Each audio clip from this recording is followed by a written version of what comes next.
Elena Martinez's fingers trembled as she stared at the glowing screen of her phone, reading the same message for the third time. The words seemed to burn brighter with each reading. Can't you just reschedule your chemo? The kids really need you this weekend, and we already made plans. The sterile waiting room of the Houston Cancer Center buzzed with quiet conversations around her. To her left, a woman about her age held hands with her husband while they whispered about dinner plans after her treatment. Across from her, a younger man FaceTimed with what looked like his entire extended family, all blowing kisses and promising to visit soon. Elena had been coming here for 3 months, and she'd watched these same scenes play out week after week. Patients surrounded by love, by people who rearranged their entire lives around treatment schedules, who treated these appointments like sacred, non-negotiable events. And then there was Elena, sitting alone with a text message from her sister Victoria asking her to skip chemotherapy to babysit. "Mrs. Martinez?" The familiar voice of Nurse Patricia cut through Elena's spiraling thoughts. "We're ready for you." Elena looked up, quickly shoving her phone into her purse. Patricia Thompson had been her rock through this nightmare, a 45-year-old woman with kind eyes and zero tolerance for nonsense. She'd seen Elena through her worst days, held her hair back when the nausea was unbearable, and somehow always knew exactly what to say. "You look upset, honey," Patricia said, settling into the chair beside Elena instead of escorting her back immediately. "Everything okay?" Elena's throat tightened. How could she explain that her own sister, the person who should be driving her to these appointments, was instead asking her to postpone life-saving treatment for babysitting duties? How could she admit that she'd become so invisible in her own family that her cancer was seen as an inconvenience rather than a crisis? "It's nothing," Elena whispered, but her voice cracked on the words. "Just family stuff." Patricia's expression softened with understanding. In her 15 years as an oncology nurse, she'd seen every kind of family dynamic imaginable. She'd watched spouses become saints and others disappear entirely. She'd seen children rise to incredible heights of maturity and others crumble under pressure.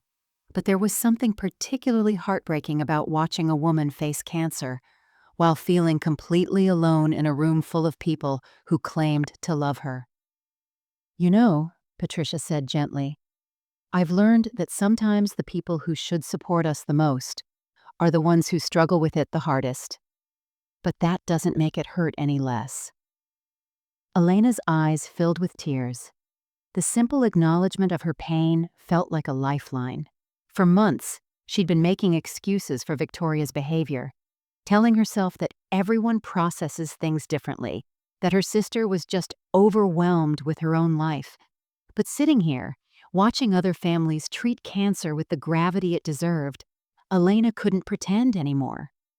Her phone buzzed again. Another message from Victoria. "Elena? Did you see my text? I really need an answer.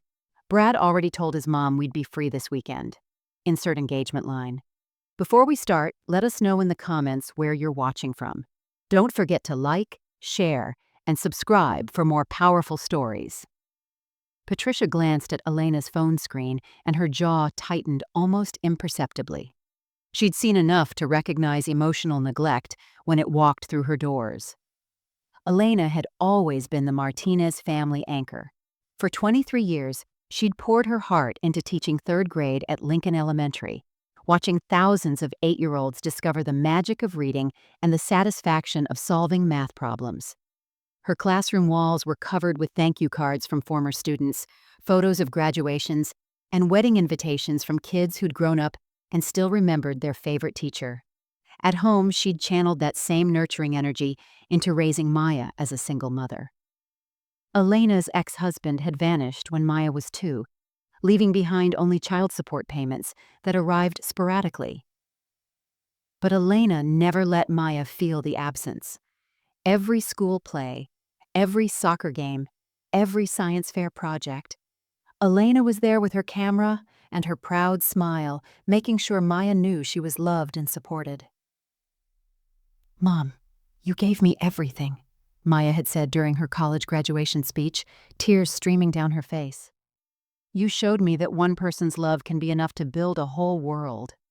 When Maya landed her dream job at a tech startup in Portland, Elena felt a bittersweet pride. She'd raised an independent, successful woman, but the empty nest syndrome hit her like a freight train. The house felt enormous without Maya's laughter echoing through the halls, without the constant buzz of her daughter's friends coming and going. That's when Victoria swooped in with the perfect solution. Elena, you have so much free time now, her younger sister said during one of their weekly phone calls. And honestly, I'm drowning over here. Brad's been working these crazy hours and the kids have activities every single day. Could you maybe help out more? Elena's heart leaped at the invitation. Sophie was 8, the same age as Elena's students, with bright, curious eyes and an infectious giggle.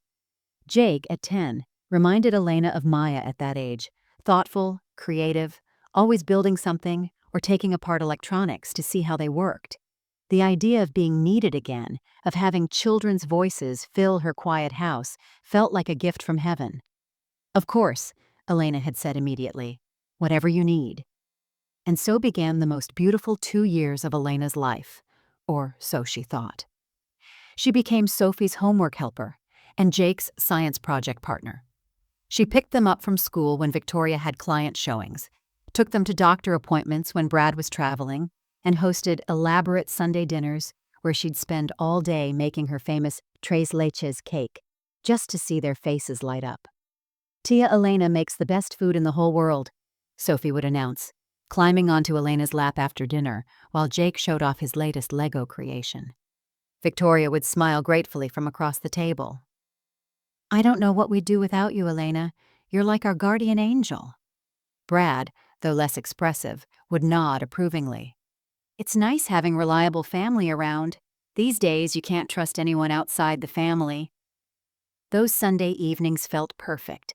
Elena would clean up the kitchen while listening to the kids' bath time giggles upstairs, feeling useful and loved. She'd drive home with leftover hugs still warming her heart, already planning next week's menu and thinking about what activities she could do with Sophie and Jake. Looking back now, Elena realized she'd mistaken being useful for being valued. But at the time, surrounded by the warmth of family dinners and children's laughter, she felt like she'd found her purpose again.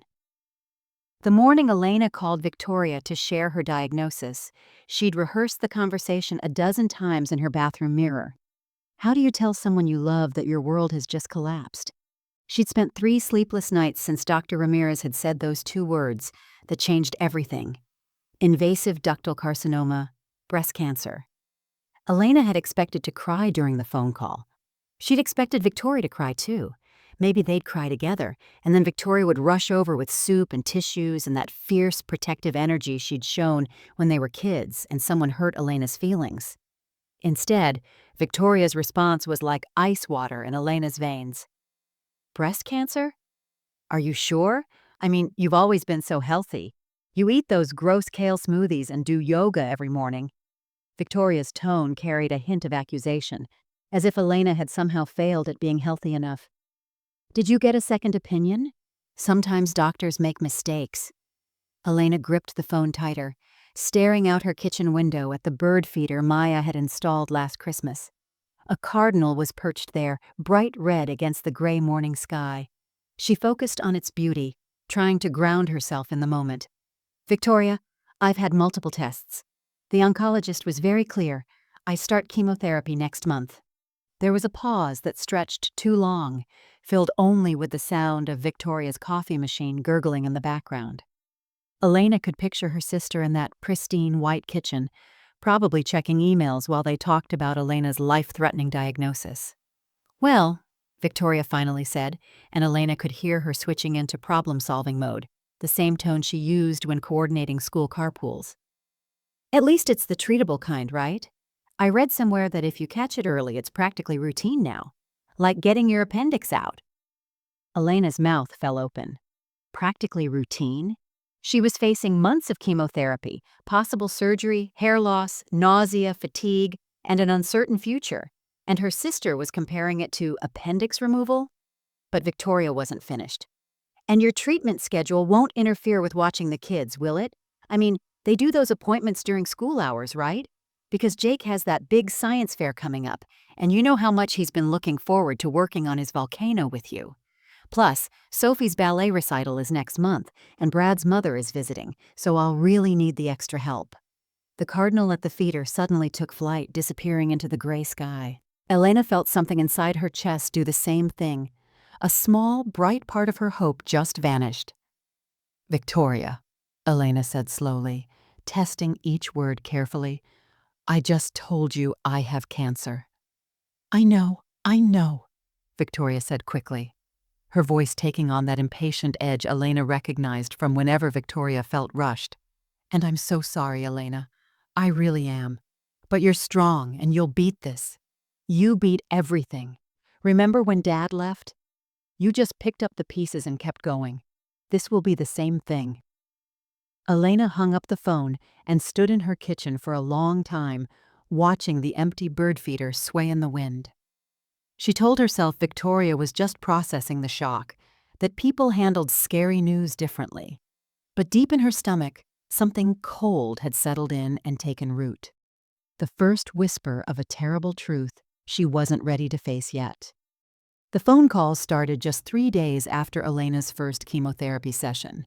Her body was still reeling from the toxic cocktail of drugs designed to kill the cancer cells, but unfortunately didn't discriminate against the healthy ones. The metallic taste in her mouth made everything seem bitter, and the bone-deep fatigue felt like she was carrying invisible weights attached to every limb. Elena was lying on her couch, trying to keep down some bland crackers, when her phone rang. "Elena, thank God you picked up." Victoria's voice rushed through the speaker. "I know you're probably resting, but I have an emergency. Mrs. Patterson called in sick, and I have 3 showings today. Could you pick up Sophie from school and maybe keep her until 6? I know you're tired, but she's such an easy kid."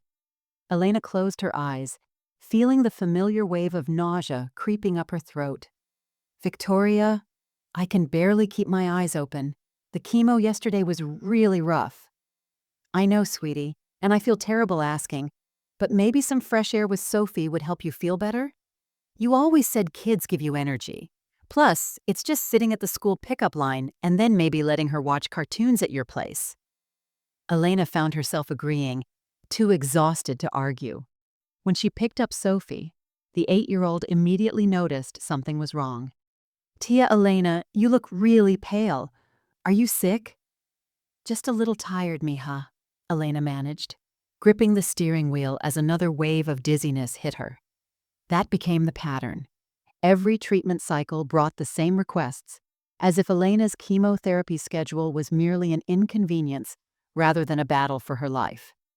Victoria would call during Elena's recovery days, her voice bright and demanding. "I know Tuesday is usually your rest day after treatment, but Jake has that orthodontist appointment, and I double-booked myself with the Henderson showing." When Elena mentioned her nausea, Victoria had a ready solution. "Maybe watching the kids will take your mind off feeling sick. Distraction is supposed to help with that stuff, right?" Brad was even worse. He'd started treating Elena like hired help, who was simply underperforming due to laziness rather than life-threatening illness. One afternoon, when Elena was watching both kids despite feeling like she might collapse, Brad came home and surveyed the scene. Toys scattered across the living room, dinner not started, Elena curled up on the couch while the children played. "Could you maybe tidy up a bit while you're here?" he said, not even making eye contact. "And could you grab some groceries on your way home? We're running low on basics. Oh, and if you could start something for dinner, that would be great. Victoria's running late from her client dinner." Elena stared at him in disbelief. She was fighting cancer, providing free childcare, and he was asking her to clean their house and cook their dinner? But the words wouldn't come. She was too tired to fight, too weak to stand up for herself. She began hiding her symptoms, pretending she felt stronger than she did. When Victoria asked how she was feeling, Elena learned to say, "much better," instead of admitting she'd spent the morning throwing up. She started wearing makeup to cover the gray pallor, afraid they'd see her as a burden instead of the helpful family member she'd always been. Slowly, invisibly, Elena was disappearing, even to herself. The evening of Sophie's school play, Elena stood in front of her bathroom mirror applying concealer under her eyes for the third time. No matter how much makeup she used, the dark circles from her latest round of chemotherapy seemed to seep through. Her scalp, now completely bald, felt cold and vulnerable beneath the colorful silk scarf Maya had sent from Portland. A cheerful paisley pattern in blues and greens that Maya said brought out Elena's eyes. "You're still beautiful, Mom," Maya had said during their last video call, watching Elena adjust the scarf. Cancer doesn't change that. But Elena felt anything but beautiful as she carefully pinned the scarf in place. She felt fragile, translucent, like a ghost of herself. Still, she wouldn't miss Sophie's debut as a sunflower in the second-grade production of The Garden's Gift. She'd promised, and Elena Martinez never broke promises to children.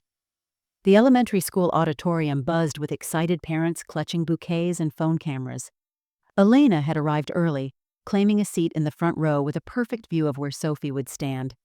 She'd brought her good camera and even picked up a small bouquet of yellow roses that matched Sophie's costume. 20 minutes after the show started, Victoria and Brad rushed in through the back doors, Victoria's heels clicking loudly on the linoleum floor. Elena turned and waved them over to the saved seats beside her, smiling with relief that they'd made it in time for Sophie's big solo. "Oh, good. Elena saved our seats," Victoria announced in a stage whisper that carried through half the auditorium. "She doesn't have much else going on anyway." The words hit Elena like a physical slap. Parents in nearby rows turned to look, their eyes moving from Victoria to Elena with uncomfortable recognition. Elena felt her cheeks burn beneath her carefully applied makeup. She doesn't have much else going on anyway, as if battling cancer was the equivalent of being unemployed and bored. Elena tried to focus on the stage, where Sophie was singing about sunshine and growing tall, but she could feel the weight of pitying glances from other parents. A woman behind her whispered to her husband, "That's so sad. She looks really sick." After the show, as parents gathered around their young performers with congratulations and flowers, Elena knelt down to hug Sophie, who was still wearing her bright yellow petals. "Tia Elena, did you see me sing? I remembered all the words." Sophie's face glowed with pride and excitement. "You were perfect, mija," Elena whispered, meaning every word. "The most beautiful sunflower I've ever seen." That's when Mrs. Rodriguez, Sophie's teacher, approached with a warm smile. "Are you Sophie's grandmother? She talks about you all the time. She says you help her with her homework and make the best cake in the world." Before Elena could answer, Victoria appeared beside them with a laugh that sounded more like a bark. "No, that's just my sister. She helps out since she's not working anymore." Victoria's tone was casual, dismissive, as if Elena were a convenience rather than a person. "It works out perfectly since she has all this free time now." The teacher's smile faltered slightly as she glanced between the two women, clearly sensing the tension. Elena felt something inside her chest crack open. Just my sister. Not my sister who's fighting cancer, or my sister who loves these kids like her own. Just my sister, the one with nothing better to do. The breaking point came on a Tuesday morning that Elena would replay in her mind for months afterward. She'd just finished her worst chemotherapy cycle yet. A new cocktail of drugs that left her violently ill for 3 straight days. She hadn't been able to keep down even water, and her doctor had considered hospitalizing her for dehydration. Elena had spent Monday night curled up on her bathroom floor, too weak to make it back to bed after another bout of vomiting. At 7:23 a.m., her phone rang. Elena fumbled for it with shaking hands, hoping it might be Maya calling to check on her, or maybe even Victoria showing some concern. Instead, Victoria's voice came through the speaker in a rush of frustration and desperation. "Elena, thank God you answered. I'm having the worst morning ever. Brad's mother flew in last night, 2 days early, can you believe it? And she's already criticizing everything. The house isn't clean enough. The kids aren't well behaved enough. I'm not feeding them properly. She's driving me absolutely insane." Elena closed her eyes, pressing the phone against her ear, while waves of nausea rolled through her stomach. Victoria, could you take the kids today? Please? I desperately need a break before I say something I'll regret to that woman. Maybe take them to the zoo or that children's museum they love. I'll pay for everything, I promise. I just need them out of the house so I can deal with Brad's mother without having a nervous breakdown. Elena's voice came out as barely more than a whisper. Victoria, I can't even keep water down. I've been throwing up for 3 days straight. There was a pause, and then Victoria's tone shifted, becoming sharp and accusatory in a way that made Elena's already aching chest tighten with dread. You always have an excuse now, Elena, always. Before your diagnosis, you would have helped without question. You would have put family first.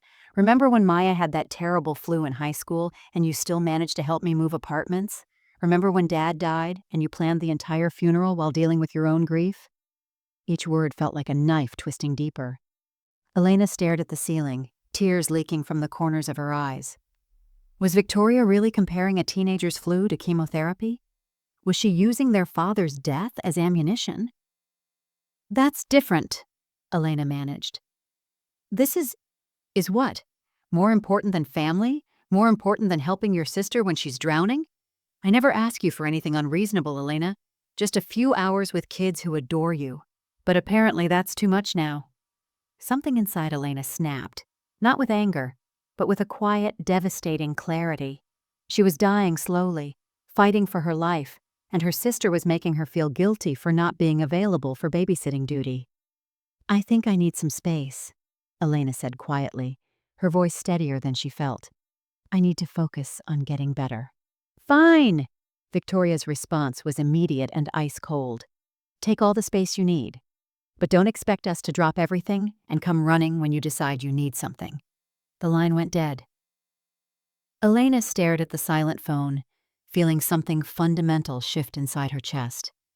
She'd been dismissed, discarded, treated like a malfunctioning appliance that had outlived its usefulness.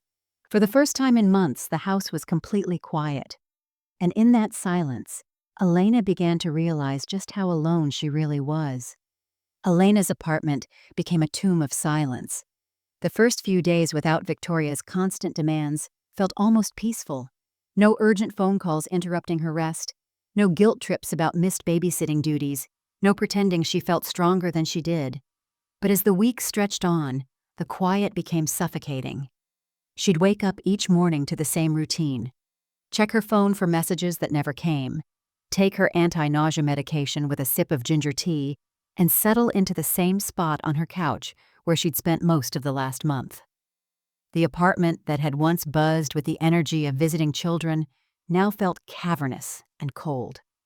Her savings account dwindled with frightening speed. The substitute teaching income had disappeared when she became too sick to work reliably, and her insurance only covered so much of the mounting medical bills. Elena found herself calculating the cost of groceries down to the penny, choosing between fresh fruit and her prescription copays. The woman who had once taken pride in cooking elaborate Sunday dinners now lived on saltine crackers and canned soup. Some days, the exhaustion was so bone-deep that showering felt like climbing Mount Everest. Elena would sit on the edge of her bed, staring at the bathroom door, trying to summon the energy to stand up. Her reflection in the mirror had become a stranger. Hollow cheeks, paper-thin skin, eyes that seemed too large for her face. The colorful scarves Maya sent felt like costume pieces on someone else's head. The isolation was the cruelest part. Elena would sit by her living room window, watching families walk by on the sidewalk below. Mothers pushing strollers, fathers carrying giggling children on their shoulders, grandparents holding small hands, ordinary moments that felt like scenes from a life she'd never have again. She'd catch herself listening for Sophie's laugh or Jake's excited chatter, phantom sounds that never came. When Maya called during their weekly check-ins, Elena became an expert at performance. I'm feeling much better today, Mija, she'd lie, injecting false energy into her voice. The new medication is really helping.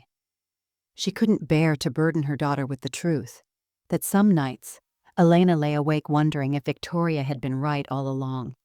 If she really was just making excuses. If cancer had turned her into someone weak and needy and disappointing. The worst moments came in the evenings, when the combination of medication and loneliness made her mind wander to dark places.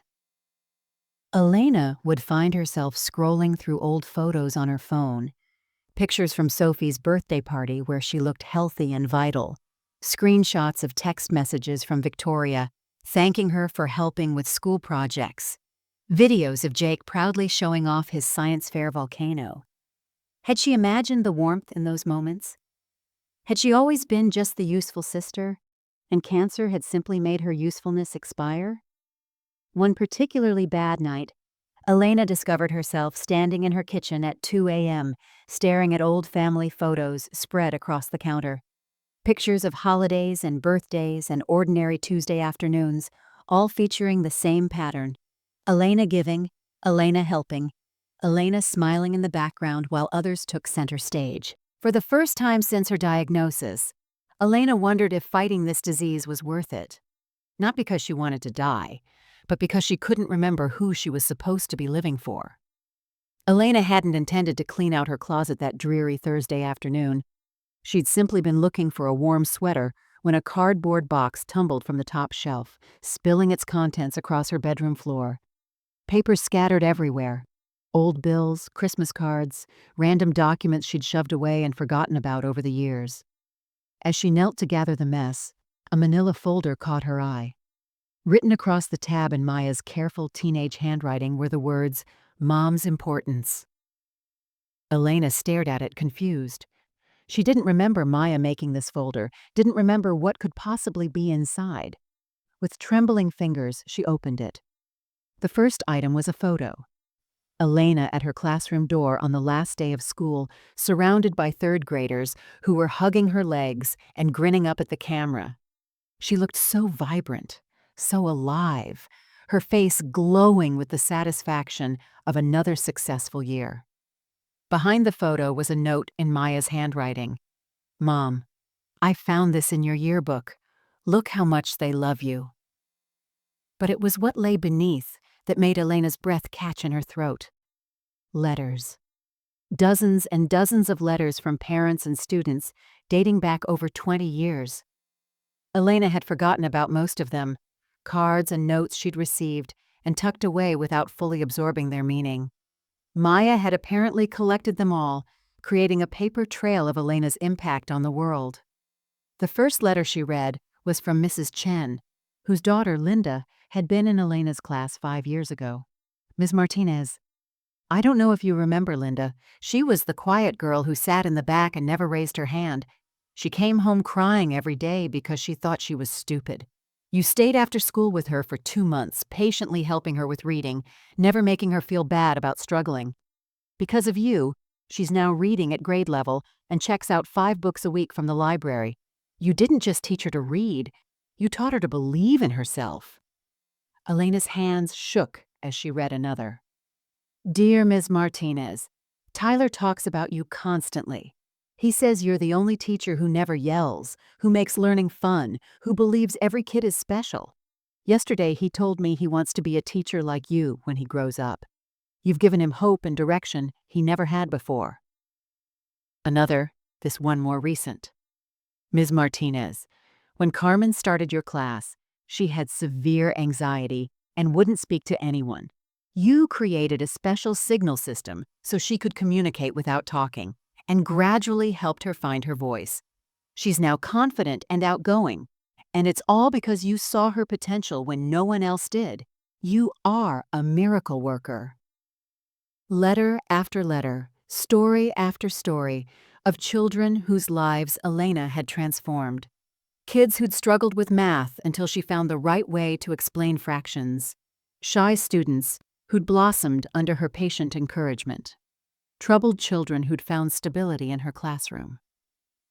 At the bottom of the folder was a note from Maya, written during her senior year of high school. "Mom, you always say you're just a teacher, but you're wrong. You're a life changer. These letters prove it. I hope someday you see yourself the way these families see you, as someone absolutely irreplaceable." Elena sat surrounded by 20 years of gratitude, finally understanding who she really was. Elena sat on her bedroom floor until the sun began to set, reading every single letter twice, sometimes 3 times. Each one painted a picture of a woman she'd forgotten existed. Someone patient, creative, transformative. Someone who had shaped dozens of young minds and changed entire family trajectories. Someone who mattered. The woman described in these letters bore no resemblance to the convenient babysitter Victoria had dismissed, or the burden Elena had begun to believe herself to be. These parents wrote about a teacher who stayed late to help struggling students, who bought supplies with her own money for kids who couldn't afford them, who attended graduation parties for students she'd taught years earlier because they still considered her family. "I changed lives," Elena whispered to her empty bedroom, the words feeling foreign on her tongue. "I was important." For the first time in months, Elena looked at herself in the mirror and didn't see a cancer patient. She saw Ms. Martinez, the teacher who had once stood in front of a classroom full of 8-year-olds and made magic happen every single day. The teacher who had raised a daughter to be strong and independent and kind. The woman who had built something meaningful with her life long before Victoria's children were even born. That evening, Elena did something she hadn't done in weeks. She called Maya. Not to pretend she was feeling better, not to deflect concern, but to have a real conversation. "Mija, I found the folder you made," Elena said, her voice steadier than it had been in months. "Oh my God, you found it!" Maya's excitement was immediate and genuine. "I made that during senior year when you were having that rough patch after your breakup with Mr. Rodriguez. You kept saying you were just a teacher, like that was nothing special. I wanted you to see what I saw." "Why didn't you show it to me then?" "I tried, but you were so busy taking care of everyone else, helping Aunt Victoria move, babysitting the kids, organizing Dad's estate papers. You barely had time to read it properly. I hoped you'd look through it when you were ready." Elena closed her eyes, feeling something shift inside her chest. Not the familiar ache of exhaustion or nausea, but something warm and fierce beginning to unfurl. "Maya, I need to tell you something. About Victoria. About what's been happening." For the next hour, Elena told her daughter everything. Victoria's dismissive reaction to the cancer diagnosis, the constant demands during treatment, the public humiliation at Sophie's play, the cruel accusations during their final phone call. With each confession, Elena felt lighter, as if she were releasing poison she hadn't realized she'd been carrying. "Mom," Maya's voice was quiet, with controlled fury, "why didn't you tell me this was happening?" "Because I started to believe maybe she was right. Maybe I was making excuses. Maybe I wasn't trying hard enough to be helpful." "No." Maya's response was immediate and fierce. "No, Mom. You were fighting for your life. And she should have been fighting for you, not against you." That night, Elena made a decision that would have seemed impossible just hours earlier. She was going to stop apologizing for having cancer. She was going to stop shrinking herself to fit into other people's convenience. She was going to remember who Elena Martinez really was, and she was going to start acting like it. Elena's transformation didn't happen overnight, but it began with small, deliberate steps that no one else would notice. The morning after her conversation with Maya, she did something she hadn't done in months. She got dressed in real clothes instead of staying in pajamas all day. She chose a soft blue sweater that brought out her eyes and paired it with her favorite jeans, the ones that still fit despite her weight loss. Looking in the mirror, she saw Elena Martinez again, not just a cancer patient surviving another day. Her first stop was the Houston Public Library, where she set up a laptop and created something she'd been thinking about for weeks, a blog. She called it Teaching Through the Storm, Lessons from the Classroom and Chemo Chair. Her first post was simple but powerful. "My name is Elena Martinez. I've been teaching 3rd grade for 23 years, and I've been fighting breast cancer for 6 months. I'm learning that both experiences have taught me about resilience, hope, and the importance of showing up for yourself." Within a week, Her blog had 12 followers. Within 2 weeks, 43. Parents of former students began sharing it, along with teachers going through their own health struggles. Elena found herself part of a community she'd never known existed. Educators who understood both the demands of the classroom and the challenges of serious illness. The second step was reaching out to her former principal, Mrs. Davidson, a woman who had been trying to lure Elena back to substitute teaching for months. Elena had been too sick and too defeated to consider it before, but now she saw it differently. "Elena," Mrs. Davidson's voice lit up over the phone. "How are you feeling? We've missed you terribly." "I'm having good days and bad days," Elena said honestly. "But I think I'm ready to try coming back on my good days. Maybe just 1 or 2 days a week to start." "Are you kidding? We'll take you however we can get you. The kids have been asking about Ms. Martinez constantly. 3rd grade hasn't been the same without you." Elena scheduled her first substitute day for the following Tuesday, a simple, manageable goal that felt achievable rather than overwhelming. The third and most important step was joining a cancer support group at the community center. Elena had resisted the idea for months, thinking she didn't want to be around sick people before realizing she was sick people. The group met Thursday evenings in a circle of mismatched chairs, and Elena was shocked to find it filled with vibrant, funny, fierce individuals who happened to be fighting various cancers. "Family dynamics during illness can be brutal," said Patricia, a ovarian cancer survivor who was back to running marathons. "Some people rise to the occasion, and others show you exactly who they really are. The trick is believing what they show you instead of making excuses for them." Elena nodded, feeling understood for the first time in months. When Victoria's first voicemail came 3 weeks later, awkward, rambling, clearly desperate, Elena didn't call back immediately. She let it sit while she finished grading the papers from her substitute day, while she responded to comments on her latest blog post, while she lived her life as Elena Martinez instead of Victoria's convenience. The balance of power was shifting, and Elena was finally ready to let it. Victoria's carefully orchestrated life began unraveling like a sweater with a pulled thread, and it started with Sophie's school science fair. Elena had always been the one to guide Jake and Sophie through their projects, turning kitchen tables into laboratories and transforming cardboard into working models. Without Elena's patient guidance, Sophie's volcano project, due the next day, remained a pile of baking soda and an empty poster board. "Brad, you have to help her," Victoria pleaded over dinner, staring at the disaster spread across their dining room table. "I'm not the science person," Brad snapped, not looking up from his phone. That was always Elena's thing. Where is she, anyway? Still pouting? The next morning, Sophie stood in front of her class with a lopsided volcano that barely erupted, tears streaming down her 8-year-old face as other children presented elaborate projects clearly crafted with adult expertise. The teacher's gentle suggestion that maybe someone at home could help Sophie prepare better next time felt like a judgment on Victoria's parenting. But that was just the beginning. Jake's grades began slipping without Elena's nightly homework sessions. His math scores dropped from A's to C's, and his reading comprehension assignments came back marked with red corrections. When his teacher requested a parent conference, Victoria sat across the desk feeling exposed and incompetent. "Jake mentions missing his tia Elena quite a bit," Mrs. Rodriguez said carefully. "He says she used to help him with his multiplication tables. Perhaps we could set up some additional tutoring?" Victoria's face burned with embarrassment. Even Jake's teacher knew about Elena's absence. The household chaos multiplied exponentially.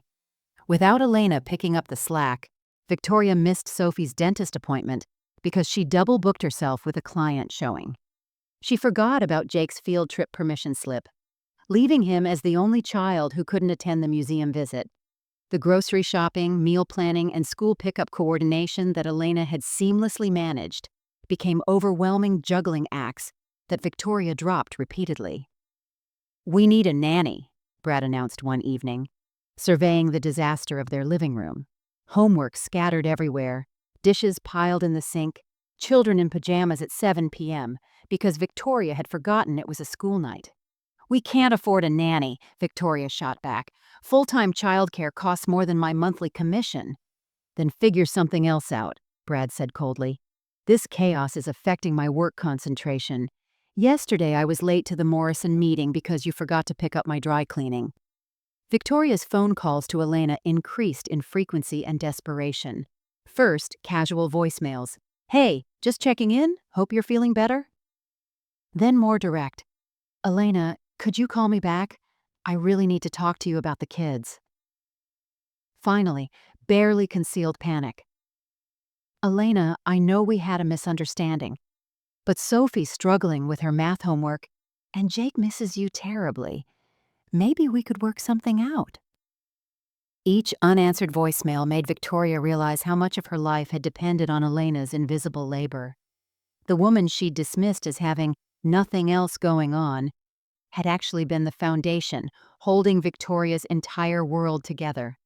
Meanwhile, Elena listened to each message with growing clarity and diminishing guilt. She wasn't angry anymore. She was simply done being taken for granted. The desperate tone in Victoria's voice told her everything she needed to know about her true value. Elena's routine oncology appointment on that crisp October morning was supposed to be simple. Blood work, a quick check-in with Dr. Ramirez, and hopefully good news about her latest scans. She'd driven herself to the Houston Cancer Center for the first time in months, a small but significant milestone that filled her with quiet pride. Her energy was returning, her confidence rebuilding, and for the first time since diagnosis, she felt like herself again. The waiting room buzzed with its usual mix of patients and families. Elena had claimed her favorite chair near the window, where she could watch the morning sunlight filter through the trees while she reviewed her latest blog post draft on her phone. Comments from fellow teachers and cancer survivors filled her with warmth, people who understood her journey and valued her words. "Elena?" The voice cut through her peaceful moment like a knife. Elena looked up to see Victoria standing in the doorway, her face flushed and her usually perfect hair disheveled. She was breathing hard, as if she'd been running. "Victoria?" Elena's voice was steady, but her heart rate spiked. "What are you doing here?" "I've been trying to reach you for weeks," Victoria said, hurrying over without waiting for an invitation. "The kids miss you terribly, and I really need to talk to you." Elena glanced around the waiting room, acutely aware that other patients and families were beginning to stare. The last thing she wanted was a scene in the place where she'd found peace and healing. "Victoria, I'm here for my health appointment," Elena said quietly, keeping her voice calm. "This isn't the place for this conversation." But Victoria was beyond hearing reason. The stress of the past month, the failed school projects, Brad's criticism, the constant juggling act of responsibilities she'd never realized Elena handled, had pushed her to a breaking point. "Can't you reschedule?" Victoria's voice rose, drawing more attention. "This is important. Brad and I are having serious problems because of the chaos at home. The kids are struggling in school. Sophie cried herself to sleep last night asking why Tia Elena doesn't love her anymore." Elena felt that familiar twist in her stomach, the guilt Victoria had always wielded so expertly. But something was different now. Instead of crumbling, Elena felt a calm strength settle over her. "Victoria, I have cancer," Elena said simply. "These appointments are not optional. They are not reschedulable for your convenience." "But you look fine now." Victoria's desperation was becoming obvious to everyone within earshot. "You're dressed up, you drove yourself here, you're obviously feeling better. Surely one appointment won't matter. I need someone to watch the kids this weekend. Brad already told his mother we'd be free, and if I disappoint her again—" "Ma'am." The firm voice belonged to Patricia Thompson, Elena's oncology nurse, who had emerged from the treatment area with a clipboard in her hand and steel in her eyes. Elena had never been more grateful to see anyone in her life. "Ma'am," Patricia repeated, approaching Victoria directly. "Your sister is a cancer patient who has shown incredible strength and grace throughout her treatment. If you cannot see that her health comes first, then maybe you need to examine your priorities instead of disrupting a medical facility." The waiting room fell completely silent. The silence in the waiting room was deafening. Victoria's face cycled through a spectrum of emotions: shock, embarrassment, indignation, as she realized that every single person in the room was staring at her with undisguised disapproval. An elderly man receiving treatment shook his head slowly. A young mother holding her toddler whispered something to her husband that made him frown in Victoria's direction. I'm just trying to," Victoria stammered, her voice much smaller now, as she looked around at the sea of judgmental faces. "You're trying to convince a cancer patient to skip chemotherapy so you can have free babysitting," said Patricia, her voice carrying the authority of someone who had spent 15 years watching families navigate crisis. "In my professional opinion, that says everything we need to know about your character." Elena's phone buzzed in her hand. She glanced down and saw a text from Maya that made her heart soar. "Mom, got the promotion and the transfer. I'm moving back to Houston next month to be closer to you. Can't wait to take care of you for a change." Elena looked up at Victoria with a calm smile that held no anger, only pity. "Victoria, I have some news to share." She held up her phone, angling the screen so Victoria could read Maya's message. "It seems I'll be quite busy in the coming months. Maya is moving home to help me through the rest of my treatment, and we'll be spending a lot of time together making up for lost moments." Victoria's eyes widened as she read the text, the implications sinking in. Elena wasn't just unavailable. She was actively choosing to prioritize people who actually valued her presence. But Elena wasn't finished. The months of quiet rebuilding, the blog success, the substitute teaching, the support group, they had all led to this moment of perfect, dignified retribution. "Oh, and Victoria," Elena said, her voice carrying across the silent waiting room, "I should probably mention that I've been substitute teaching again at Lincoln Elementary. In fact, I'm going back full-time next semester." She paused, letting the words sink in. "Apparently, the school district considers me irreplaceable. They've been begging me to return permanently because, as Mrs. Davidson puts it, the children need teachers who truly understand what it means to overcome challenges." Patricia nodded approvingly, a slight smile playing at the corners of her mouth. Several other patients exchanged knowing looks. They recognized the satisfaction of watching someone reclaim their worth. "The principal told me something interesting," Elena continued, standing up, as Patricia signaled it was time for her appointment. "She said that real educators don't just teach subjects. They teach resilience, hope, and the importance of standing up for yourself. Apparently, my recent experiences have made me an even better teacher." Victoria stood frozen as Elena gathered her purse and began walking toward the treatment area with Patricia. The woman who had once begged Elena to reschedule cancer treatment for babysitting convenience was now watching her sister walk away with her head held high, surrounded by people who respected her strength. "Elena, wait!" Victoria called out desperately. Elena turned back one final time, her expression serene. "I'm sorry, Victoria, but I have more important things to do than be convenient for you. I have a life to live." And with that, Elena Martinez disappeared through the treatment room doors, leaving Victoria alone with her shame and a room full of witnesses to her selfishness. 2 months after the oncology center confrontation, Elena was arranging fresh sunflowers in her kitchen vase when she heard the tentative knock on her apartment door.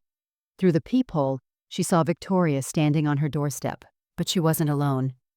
Sophie and Jake flanked their mother, both clutching handmade cards against their small chests, their faces a mixture of excitement and uncertainty. Elena's heart clenched. She'd missed them terribly. Their laughter, their endless questions, the way Sophie would curl up next to her during movie nights, and how Jake would proudly explain his latest Lego creations. But she'd also learned to protect the peace she'd worked so hard to rebuild. She opened the door slowly, her expression neutral, but not unkind. "Tia Elena." Sophie's restraint crumbled immediately, and she launched herself at Elena's legs, nearly knocking her over. "We missed you so, so much. Mommy said you were sick, but you look beautiful." Jake hung back, more cautious at 10 years old, but his eyes lit up when Elena knelt down to Sophie's level. "Did you get better, Tia? Are you still taking the medicine that makes you tired?" Elena's throat tightened with emotion. These children had always seen her as a person, not just a convenience. "I'm getting stronger every day, mijo. The doctors are very happy with how I'm doing." "We made these for you," Sophie said, thrusting a card decorated with glittery stickers and crayon drawings of flowers. "I drew you with long hair because Mommy says it's growing back." Jake's card was more elaborate, a detailed drawing of Elena standing in front of a classroom with a cape flowing behind her. "You're a superhero teacher," he explained seriously. "Sophie told me you were fighting bad guys in your body, and teachers are already superheroes, so that makes you double super." Elena accepted the cards with trembling hands, blinking back tears. Over the children's heads, she met Victoria's eyes. Her sister looked older, more tired, with dark circles that spoke of sleepless nights and stress.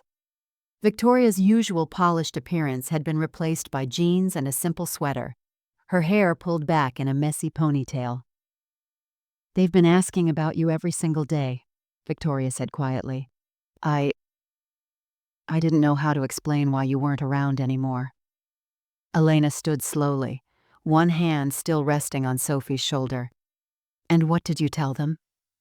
"The truth, eventually." Victoria's voice was barely above a whisper.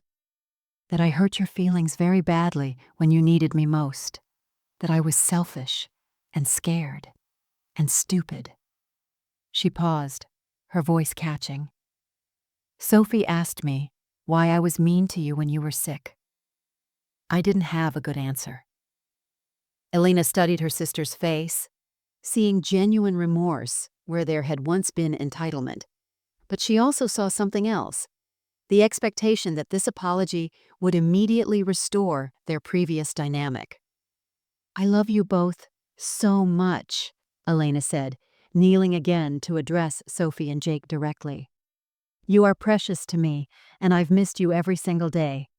But Tia needs to take care of herself first now." She looked up at Victoria, her voice kind but firm. "If you want to rebuild our relationship, Victoria, it starts with respect. Not just when you need something, but always. These can't be emergency visits when your babysitter cancels." Victoria nodded, tears spilling down her cheeks. "I understand. I've been going to therapy, Elena. I'm trying to figure out why I treated you so badly." It was a start. 6 months later, Elena Martinez stood at the front of her new third-grade classroom, watching 24 eager faces look up at her with the kind of anticipation that had always made her heart sing. Sunlight streamed through the windows, illuminating the carefully arranged learning centers she'd spent the weekend perfecting. The bulletin boards displayed her signature bright colors and encouraging messages, and the reading corner beckoned with plush pillows and carefully selected books. "Welcome to our classroom family," Elena told her students, her voice strong and clear. "This year, we're going to learn about more than just reading and math. We're going to learn about resilience, kindness, and the importance of standing up for ourselves and others." As a permanent substitute coordinator, Elena had the unique privilege of working with different classes throughout the week, sharing her expertise with newer teachers while maintaining her own small group of students who needed extra support.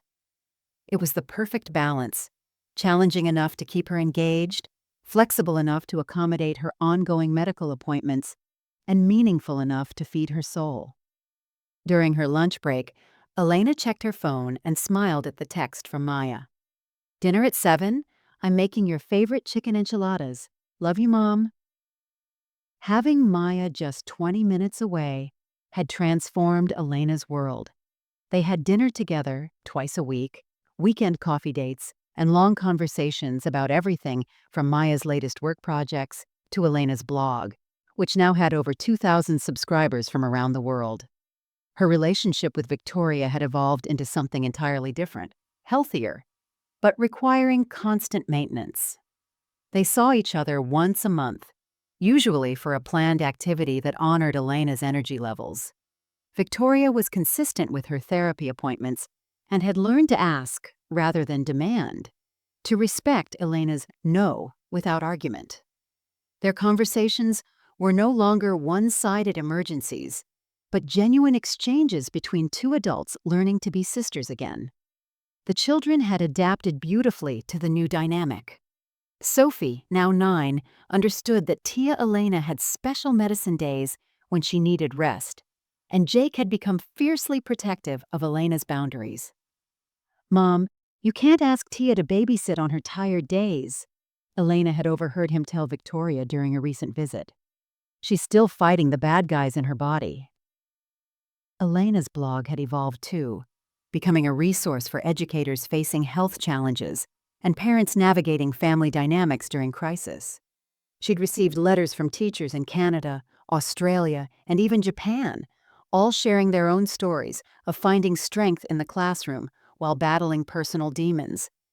The community she'd accidentally created had become one of her greatest sources of pride.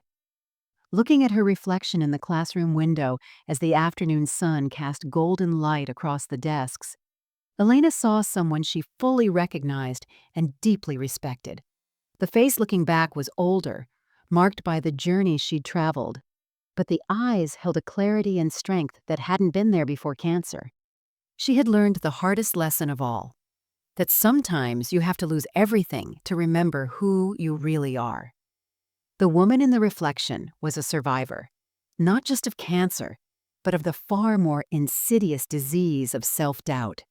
She was Elena Martinez, teacher, mother, fighter, and finally, unapologetically, herself.